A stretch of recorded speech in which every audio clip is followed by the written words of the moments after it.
Добрый вечер. В эфире информационный выпуск Амшикшара. И по традиции расскажем о самых главных событиях сегодняшнего дня. Впервые в республику приехал с гастролями Малый театр России. Именитых артистов принял президент Бадра Гунба. Как продвигается реставрация набережной столицы и что говорят горожане?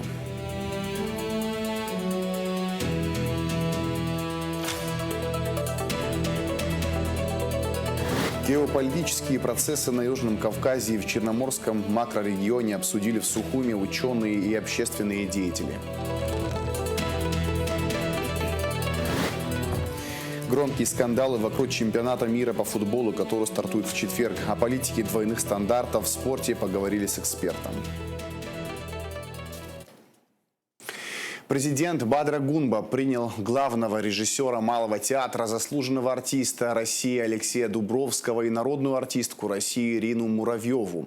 Труппа театра находится в нашей стране с гастролями. Именитый коллектив представит на сцене Русдрама «Женитьбу» и игроков Николая Васильевича Гоголя. Во встрече также принял участие генеральный директор Русского театра драмы Ираклий Хинтба. Спасибо.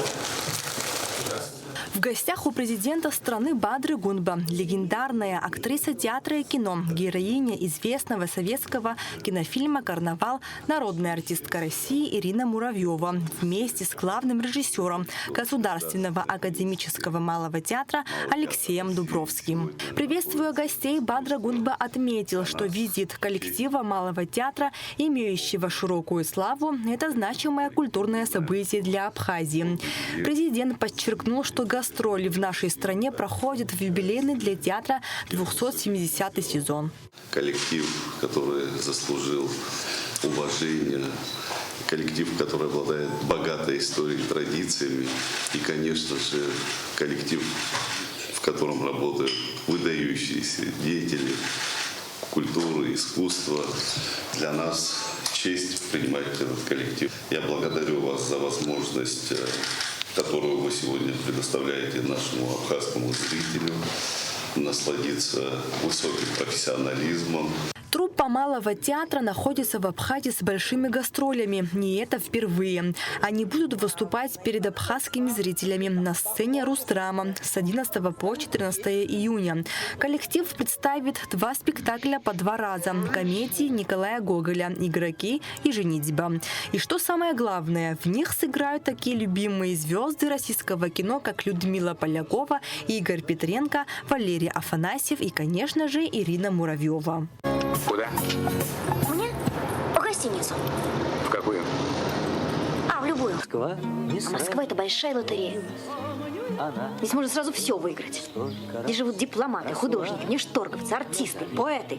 Ирину Муравьеву знают за роли энергичных, целеустремленных героинь в таких фильмах, как «Москва слезам не верит», «Карнавал», «Самая обаятельная и привлекательная» и множество других. На встрече с Бадрой Гунба народная артистка России призналась, что как только узнала о гастролях в Сухуме, сразу же собрала чемодан.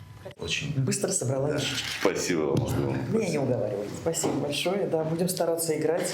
Хотим понравиться очень. Артисты всегда хотят понравиться. Но сейчас, поскольку нас тут пригласили, нас тут ждут, будем волноваться, но будем стараться. Прекрасно помним, Ирина Владимировна, ваши актерские роли.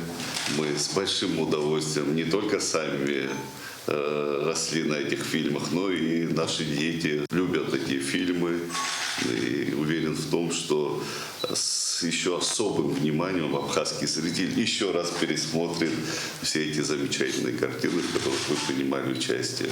Каждый приезд в Абхазию – это радость, будто в родное место приезжаем, говорит главный режиссер Государственного академического малого театра Алексей Дубровский. На встрече с президентом Алексей отметил, что с нашей страной его связывают долгосрочные творческие и культурные взаимоотношения.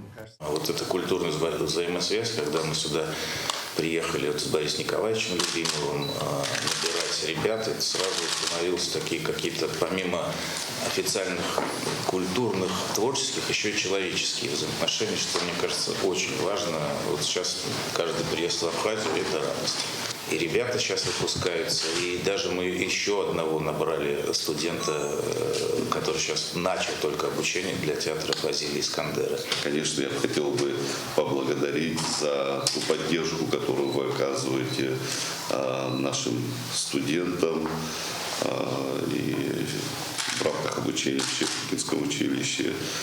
Это уникальная возможность. Выпускники Щепкинского училища, выпускники Щекинского, они уже блистают на сценах наших театров. И это как раз-таки та поддержка, которую мы ждали определенное время, даже десятилетия, можно сказать. Русский театр имени Фазиля Искандера на сегодняшний день динамично вовлечен в театральную жизнь, активно гастролируя по России. Подтверждением является, что актеры Русдрама в прошлом году с успехом выступили на сцене Малого театра. Действительно общаемся, мы взаимодействуем. И то, что Малый театр в Абхазии сегодня, это событие исторического масштаба. Первый национальный русский театр, хранитель традиций русского театра. Театр, который по указу президента России является национальным достоянием России. И то, что вы совершенно верно отметили, что благодаря русской театральной традиции мы и в школе, и методологии, мы в Абхазии развиваем абхазское театральное искусство. И это конкретный пример взаимодействия культур, как диалоги культуры развиваются и взаимообогащаются. В завершении встречи Бадра Гунба поблагодарил артистов за визит и пожелал им творческих успехов, вдохновения и теплого приема абхазской публики. Нала Чхинджирья, Заурлиев, Абхазское телевидение.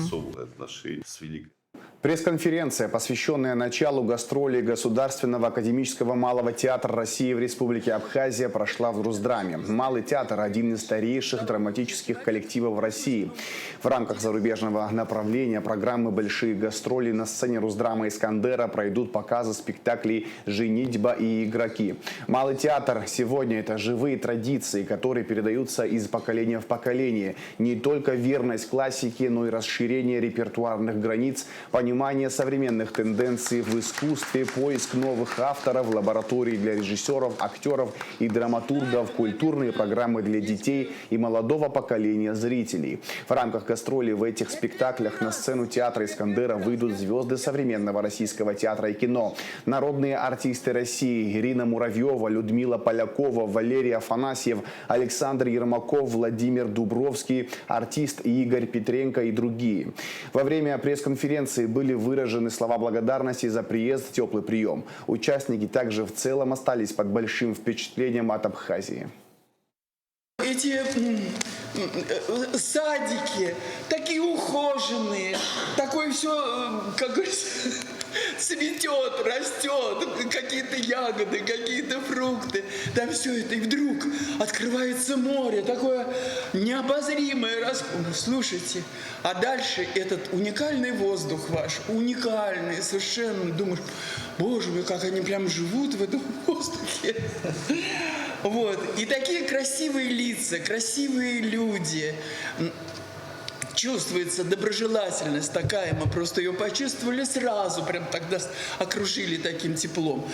И чем мы можем ответить?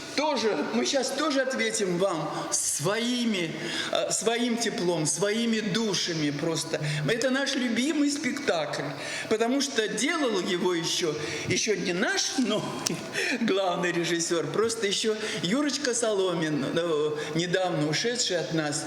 Он буквально один из последних спектаклей его, которые он делал с нами. Вот. И это наш любимый спектакль, и он растет, и растет, и даже вводятся уже новые, молодое какое-то поколение, и все равно, и он приносит такую большую отдачу и радость зрителям, что, в общем, мы счастливы будем тоже сегодня представить его вам. В данном случае я говорю про «Женитьбу», потому что мы с Ирочкой как раз заняты в этом спектакле, и будем с удовольствием, с большим-большим удовольствием играть его для вас. У меня такой покой на душе. Вот я сегодня прошелся, значит, на пляже, там пошел, все-таки искупался, давно не был на море, не был. знаете, и такие радушные люди подходят, фотографируются. Я с таким удовольствием, у меня такой покой на душе. Мне хочется, чтобы все процветало здесь.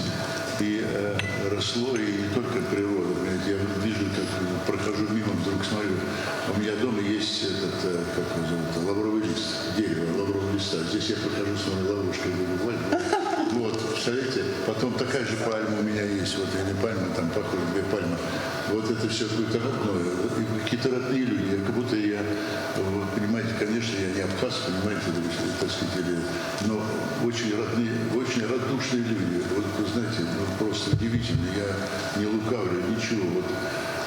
И хочется как-то скорее на сцену и ответить, понимаете ли. В республике начала работу комиссия по развитию сельских территорий. Согласно указу президента, ее возглавил вице-премьер Джансух Нанба.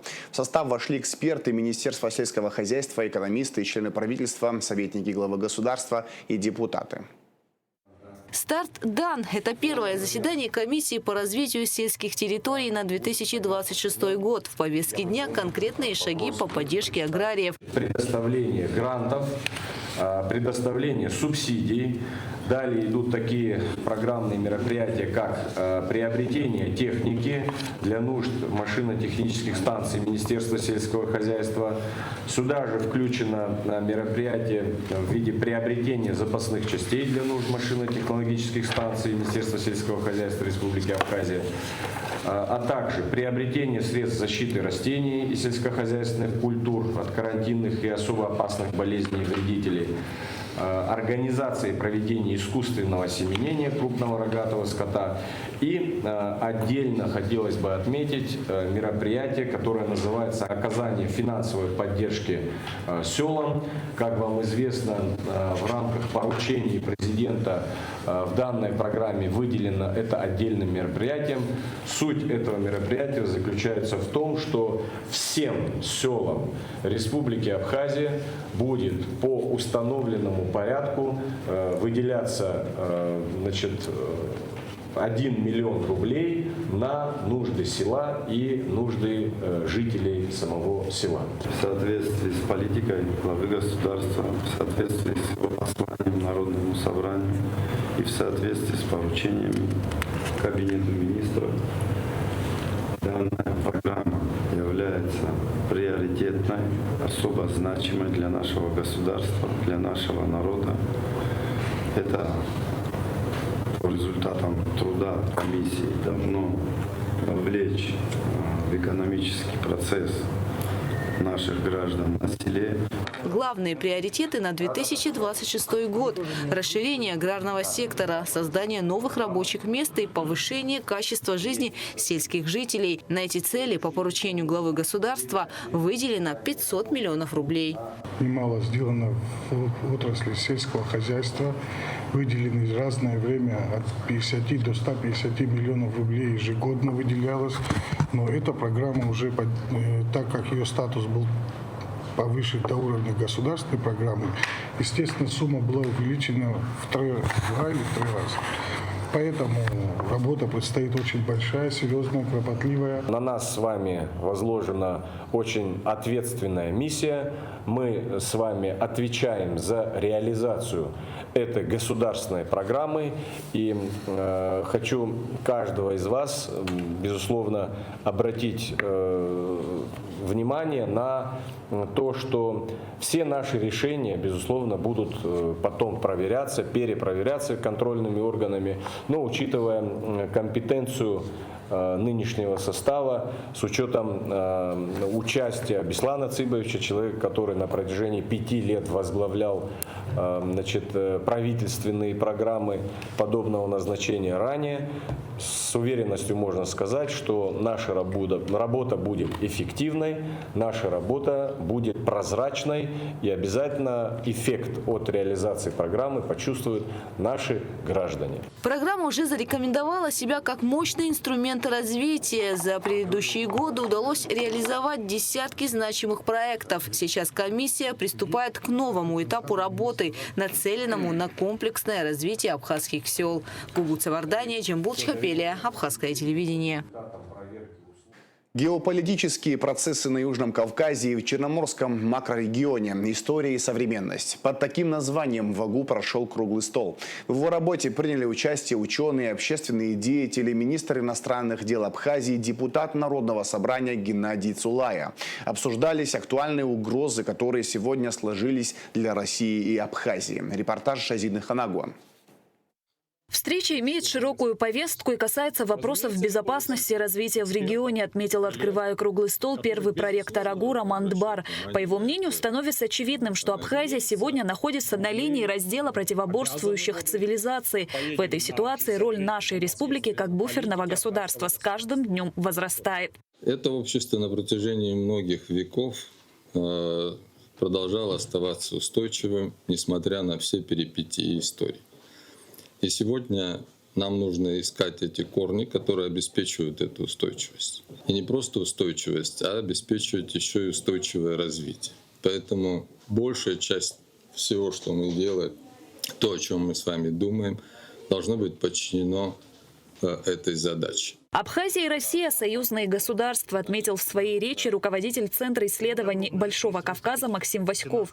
Он подчеркнул, что русские добровольцы сражались за Абхазию во время Отечественной войны народа Абхазии. В свою очередь, абхазские добровольцы поехали на Донбасс и сейчас участвуют в специальной военной операции. От поражения или победы России зависит судьба Абхазии и Южной Осетии. Воины, уроженцы абхазской земли, они сражаются за Абхазию на этих полях сейчас. Мы прекрасно понимаем, какую задачу поставил коллективный Запад. Это, думаю, вполне научный термин. Группа стран, объединенных в общей стратегией, общими целями и задачами по уничтожению российской государственности. Опять-таки, не первый раз в нашей истории такая ситуация сложилась. Но они являются врагами государственности абхазской. Для них существует Грузия. Россия, безусловно, анализируя события, понимаем, что мы приветствуем вменяемую власть Тбилиси, которая не идет на конфликты, которой можно как-то разговаривать. Но мы прекрасно понимаем, что там ничего не закончено. Может возникнуть ситуация смены власти, и угроза государственного переворота в Грузии, она сохраняется. И задача втянуть Грузию, открыть фронт против России, у них тоже есть, у этих сил. Максим Васьков также отметил, что у Абхазии есть большой дипломатический потенциал, который еще предстоит раскрыть. С точки зрения аналитика международных процессов, два дипломатических чуда, которые удалось сделать абхазской дипломатии. Никто не сомневался, что Сирийская Арабская Республика отзовет признание в Абхазии. Это было общее рассуждение, что именно так оно и будет. Усилиями абхазской дипломатии вашей удалось сохранить признание у одной из важнейших государств Евразии при смене власти и смене политического вектора там. Мероприятие, которое провел Даур Владимирович Кове. То, что гимн Абхазии и России прозвучал в Южной Корее. Страна, которая парламента Южной Кореи. У Абхазии огромный потенциал. У России остается проблема, доставшаяся нам из глубин истории, которая касается взаимодействия России с глобальным черкесским миром. У Абхазии, признанного Россией суверенного государства, огромный потенциал, чтобы снизить эту напряженность, потенциал диалоговый, который для России очень интересен.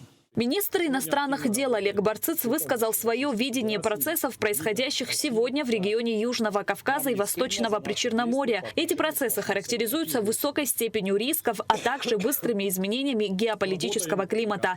Барцыц подчеркнул, что не должно быть иллюзий в отношении риторики Грузии. Временами, местами миролюбивой риторики, которую очень так тактически гибко пытается применять современное руководство Республики Грузия, партия «Единая грузинская мечта», руководство внешнеполитического ведомства, при всей той риторике, которая на каком-либо этапе выгодна руководству Республики Грузия, в том числе из электоральных, внутриполитических соображений, особенно в преддверии парламентских выборов и так далее. Это моментально сменяется на самую жесткую, непримиримую, оголтелую риторику, которую мы в том числе наблюдаем и на площадке международных дискуссий по безопасности и стабильности в Закавказье. В конце июня, в начале июля состоится 67-й раунд женевских дискуссий, и ожидать существенного прогресса сложно, отметил министр иностранных дел. Постоянные термины, применяемые главой грузинской делегации, это аннексия Республики Абхазия, оккупация, оккупационный режим, разделительная линия. Однозначно трактуется государственная граница как административная. И это постоянные попытки подменить существующие реалии. Вот мы с упорством целенаправленно пробиваем эти бреши от раунда к раунду. Наша задача проста. Мы никаких иллюзий не испытываем. Мы понимаем, что завтра не последует какого-то дипломатического чуда, как вот... Я очень благодарен, конечно, за такие оценки, Максим Александрович. Но в этом конкретном направлении дипломатического чуда не произойдет. Мы должны быть к этому готовы. Было отмечено, что регулярно наблюдается укрепление бюджета оборонных и спецслужб Грузии. На постоянной основе проводятся командно-штабные военные и специальные учения. Они проводятся с привлечением сил первоочередного задействования. Вот конкретно недавние учения в Карцанисе, в учебном центре, объединенном в Грузии, они проводились с привлечением польских, немецких и американских вооруженных сил. Со стороны, как эксперта по Соединенным Штатам, я заметил участие 101-й воздушно-штурмовой дивизии. Абхазия уже сегодня может служить примером последовательной политики России по выстраиванию партнерских отношений на постсоветском пространстве. Российское военное присутствие остается важнейшим фактором обеспечения безопасности республики и гарантией недопущения новой военной эскалации. В свою очередь, Грузии давно следует отказаться от политики восприятия Абхазии как объекта силового давления и сосредоточиться на выстраивании нормальных отношений с ближайшим соседом, признав абхазское государство.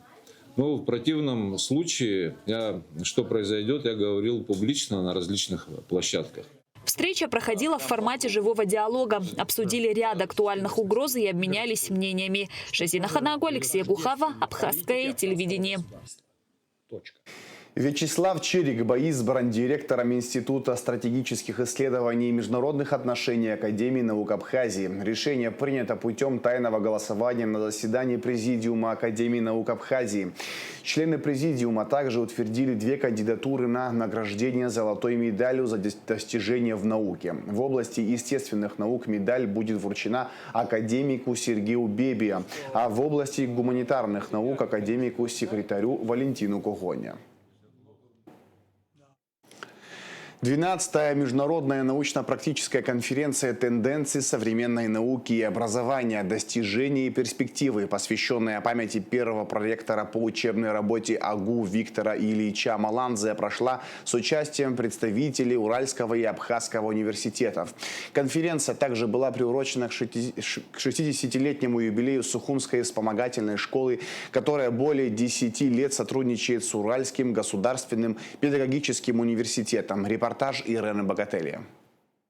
Каждый, кто знал Виктора Ильича Маландзе, помнит его как человека выдающегося ума, глубокой академической пытливости и несгибаемого характера.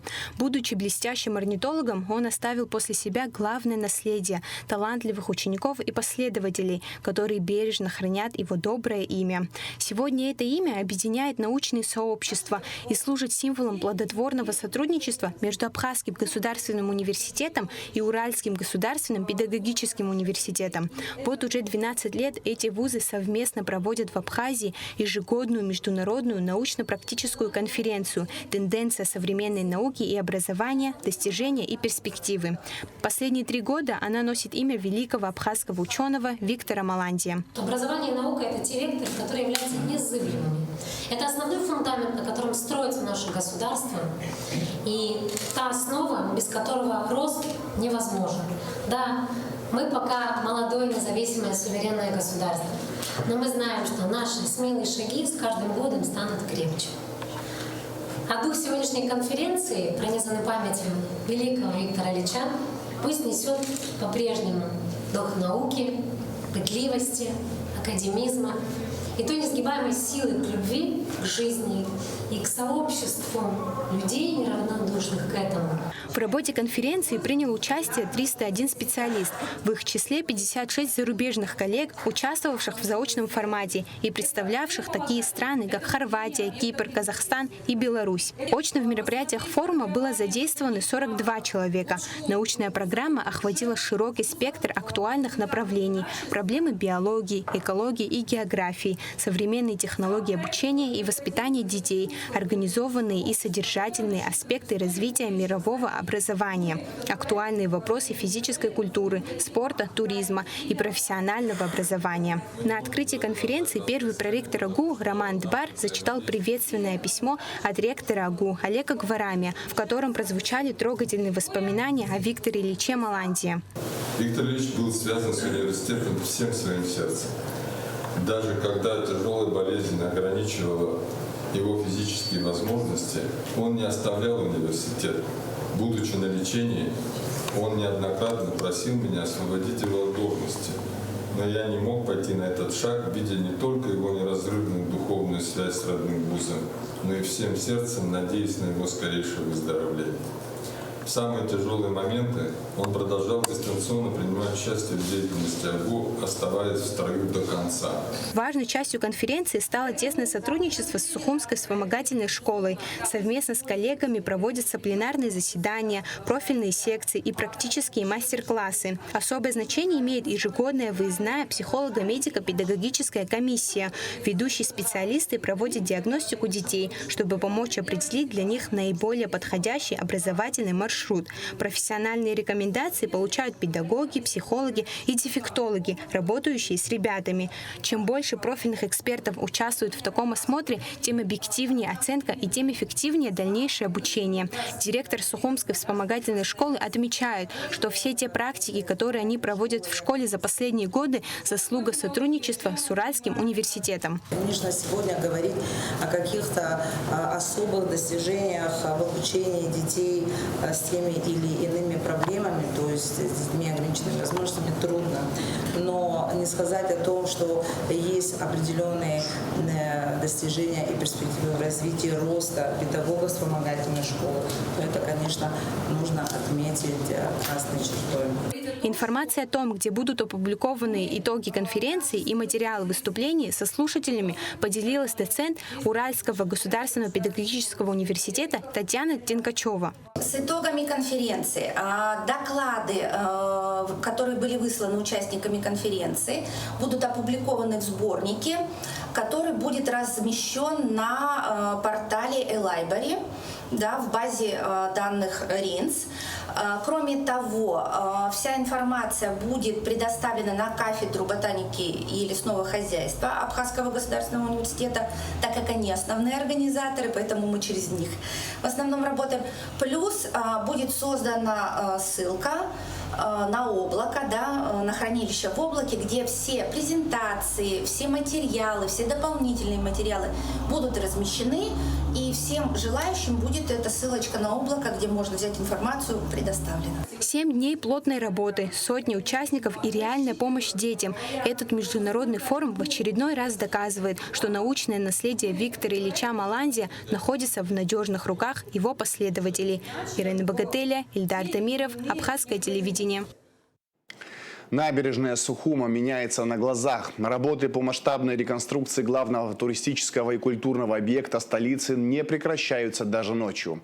Обновлять облик города помогают не только местные специалисты, но и российские регионы-партнеры. Как продвигается реставрация и что говорят горожане в репортаже Гугут Цивардани. На часах 8 вечера, но на набережной Сухума работа кипит. Специалисты городской администрации и строительные бригады трудятся в круглосуточном режиме. Несмотря на неизбежный шум техники, который слышен и днем, и ночью, и некоторые неудобства, горожане и туристы не жалуются. Напротив, люди с пониманием и большим интересом следят за ходом реставрационных работ, предвкушая, как преобразится любимое место для прогулок. На данном этапе уже много работ проделано, уложены все скрытые коммуникации, устроено бетонное основание под укладку брусчатки. Как мы видим, уже на многих участках идет укладка брусчатки. Гранитчики приступили, как вот погоды дали, к своей работе. На многих участках устроено тоже гранитное покрытие, установлены тумбы, фонарные столбы, балясины. Много работы проделано. Масштабная реконструкция набережной продолжается сразу на нескольких участках. Этот грандиозный проект стал возможен благодаря мощной поддержке. В финансировании и работах участвуют абхазские и российские бизнесмены и специалисты. Международный аэропорт Сухум, а также регионы Российской Федерации, Татарстан и Башкортостан. Каждому партнеру доверен свой отрезок прибрежной зоны. И темпы здесь действительно не сбавляют ни на секунду, если только погода не помешает. Например, строители из Башкирии намерены сдать свой участок в июле. Работы согласно графику. Сложности у нас здесь пока не возникает. Бригада приступает работать у нас в 7 утра и работает примерно до 9 вечера. Работает на площадке примерно 40 человек. Приехавшие к нам строители от души и днем, и ночью, с раннего утра, как говорится, и до позднего вечера, в несколько смен работают тут. Совсем скоро обновленная набережная Сухума предстанет во всем своем великолепии. А пока строители продолжают работать, приближая тот день, когда главный променад столицы станет еще более современным, уютным и красивым. Гугу Цавардания, Фатима Гергия, Заур Лиев, Абхазское телевидение. Делегация Минтуризма во главе с министром Астамуром Логуа участвует в международном туристическом форуме путешествий, который проходит в Москве на ВДНХ с 10 по 14 июня. Абхазская делегация участвует в этом форуме уже второй раз. Как отметил Астамур Логуа, это прекрасная возможность рассказать о стране и о ее возможностях. В рамках форума планируется ряд нацеленных на развитие туризма в Абхазии рабочих встреч, участие делегатов в панельных дискуссиях, а также выступление министра на деловых сессиях. Безусловно, за эти несколько дней уже провели ряд встреч интересных. В первую очередь хочу отметить вчерашнюю нашу встречу с Дмитрием Сергеевичем Вахруповым.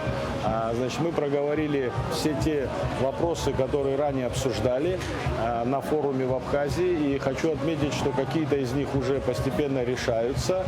Мы говорили о том, что Абхазия идет по пути принятия положения о классификации отелей. Ближайшей осенью мы начнем этот проект реализовывать. Другое дело, мы говорим о абхазской страховой компании, о сотрудничестве между страховыми компаниями Абхазии и Российской Федерации, безусловно, при участии российских туроператоров, которые направляют к нам в страну гостей. Я должен отметить также, что мы вчера буквально общались с российскими маркетплейсами, представителями их. У них очень интересные предложения. Это говорим мы о Wildberries, об Озоне.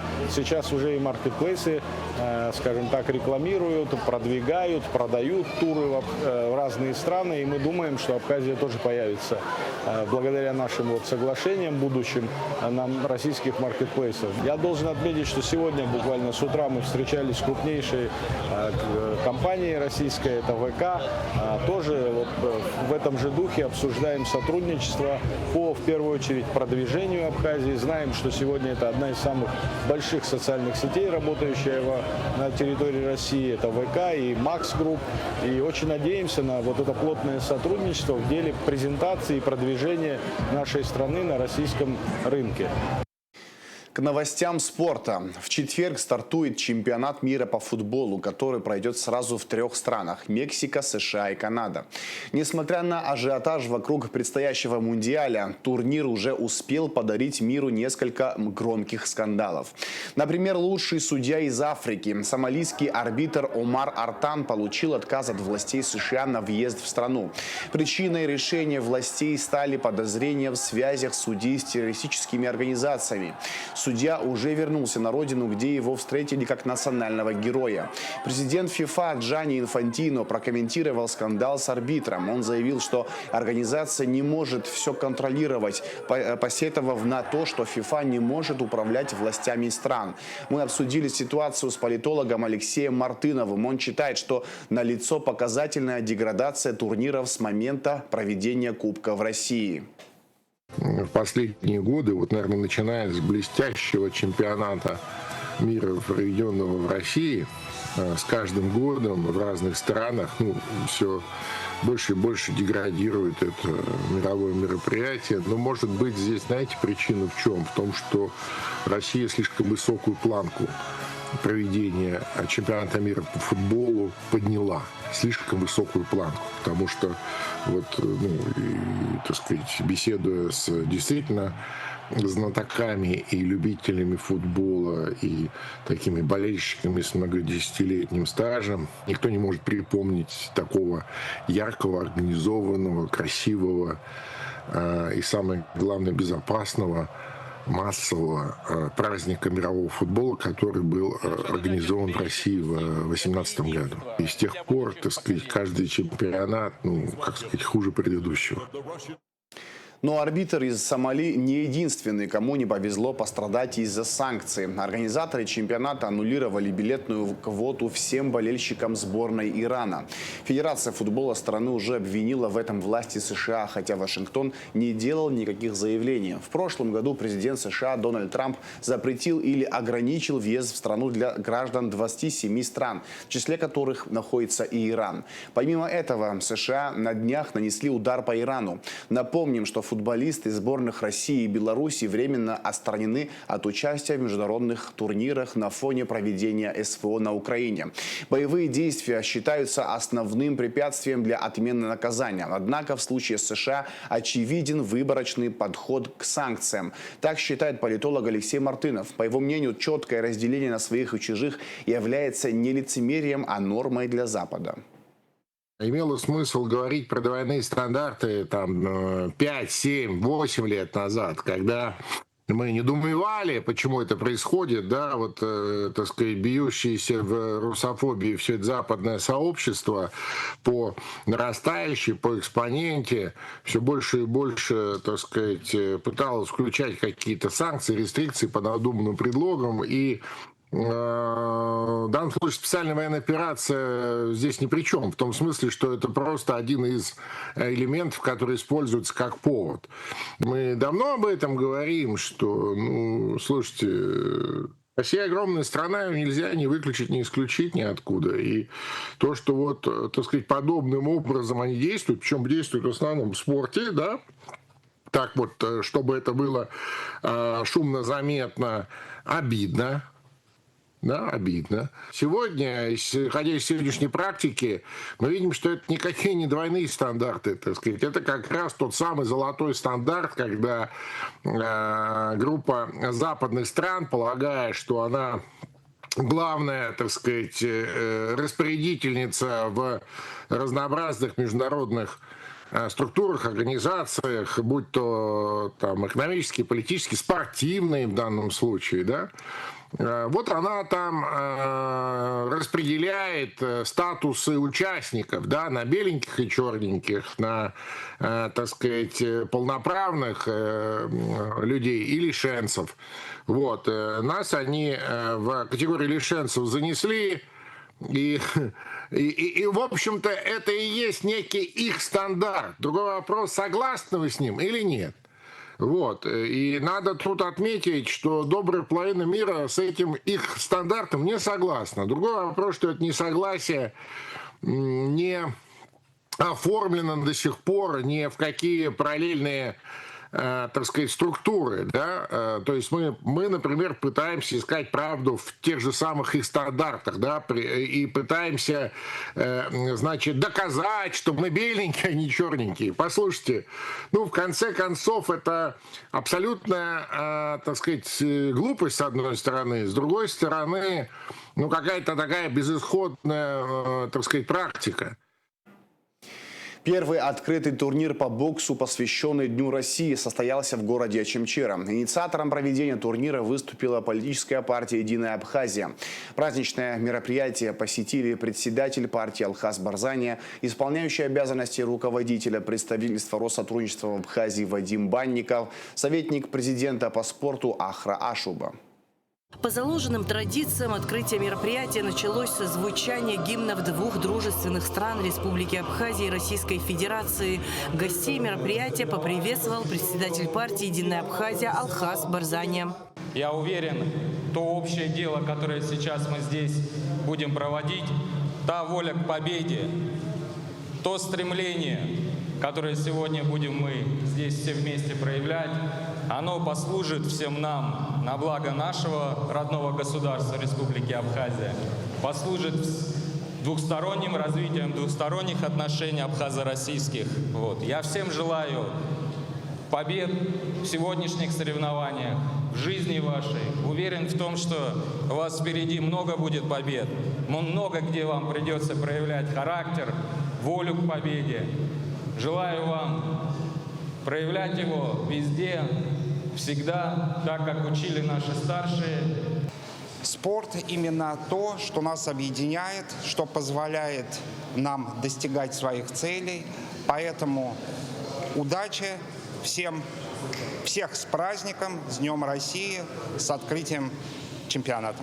Командующий парадом мастер спорта Абхазии, судья первой категории Даур Габрия вывел боксеров на торжественный марш. В турнире приняли участие 30 спортсменов из Абхазии и России. Мероприятие проводится в целях поддержки и развития юношеского спорта, популяризации здорового образа жизни и воспитания подрастающего поколения на принципах дисциплины, уважения и спортивного мастерства.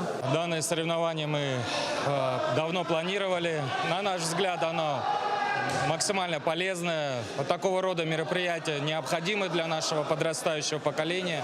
У них есть возможность проявить свой характер, свою волю к победе. Мы видим, какое большое количество наших детишек сегодня занимаются, тренируются, подрастают вместе друг с другом, растут вместе с нами. И мы считаем данное мероприятие не просто полезным, а необходимым. Первый бой на ринге открыли Сандро Умали из Сухума и Святослав Быков из Очимчиры. Спортсмены достойно выступили в своих весовых категориях и показали блестящий поединок. По итогу проведенных раундов единогласным решением судей победителем в первом поединке стал Сандро Умали.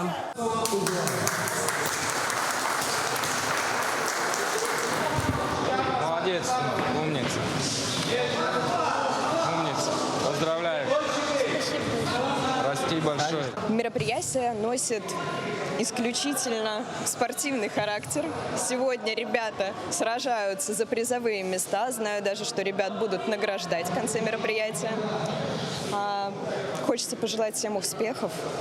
Хочется, чтобы этот день для ребят заполнился как началом их спортивной карьеры. Для кого-то это будет продолжение их спортивной карьеры. Ребята тут разных возрастов присутствуют. Поэтому хотелось бы сказать огромное спасибо, конечно же, в первую очередь организаторам за такое прекрасное мероприятие. Надеюсь, что такие мероприятия будут проводиться как можно чаще. Спорт – это жизнь, спорт закаляет, спорт воспитывает, поэтому наша молодежь только приобретает благодаря таким прекрасным мероприятиям. Я надеюсь, их будет проводиться больше, потому что у нас много талантливой молодежи, которая должна себя обязательно реализовать в разных индустриях, в разных направлениях. И сегодня у нас такие прекрасные бои, уже половина турнира, можно сказать, прошло. И я надеюсь, дальше также ребята будут показывать зрелищные выступления. Турнир обслуживали высококвалифицированные мастера спорта Абхазии и России. Главный судья соревнований, мастер спорта, судья первой категории, чемпион России по профессионалам Батал Чежья. Партия «Единая Абхазия» обратилась к нам с просьбой провести турнир, приуроченный ко Дню России по боксу. Мы совместно с партией организовали данное мероприятие, решили провести в городе Очимчира, так как город нуждается в развитии спорта. Турнир проходит на хорошем уровне. Хочу поблагодарить партию за содействие в проведении данного мероприятия. Безусловно, организация подобных спортивных мероприятий очень полезна для спортсменов, только начинающих свой путь в спорте. Победы, конечно, всегда все рады, а так сам бой прошел хорошо. Ну да, бывает, где-то подуставал, где-то не дорабатывал. Так в целом хорошо все, да. Соперник также хороший был, левша, чуть выше меня, но если еще чуть доработать, можно его выиграть. Я сегодня это сделал. Буду принимать участие во всех турнирах, которые тут будут проводиться. По словам организаторов, спортивное мероприятие будет иметь продолжение в будущем уже в более масштабном формате. Надежда Сагария, Ахрамичпа, Абхазское телевидение. Музыка, которая не знает границы расстояний. Финальные гастроли конкурса «Лаборатория» Алисы Гицба пройдут в Абхазии. С 15 по 18 июня 4-й международный музыкальный конкурс «Лаборатория» Алисы Гицба «Музыка. Диалог без расстояний и границ» подарит 3 совершенно уникальных концерта. В Сухуми, Пицунде и глубоко под землей в Новоафонской пещере. Именно концертами в Абхазии завершится 2-й этап 4-го конкурса «Лаборатории», в рамках которого в текущем году прошли гастроли в Новосибирске, Красноярске, Белгороде, Москве, Казани и Нижнем Новгороде. Концерты проходят при поддержке Президентского фонда культурных инициатив и правительства Республики Абхазия. А сейчас расскажем о погоде. В пятницу, 12 июня, в Абхазии ожидается облачная погода, возможен кратковременный дождь, местами гроза. Температура воздуха ночью 14-19, днем 22-27 градусов тепла. Температура морской воды плюс 21 градус.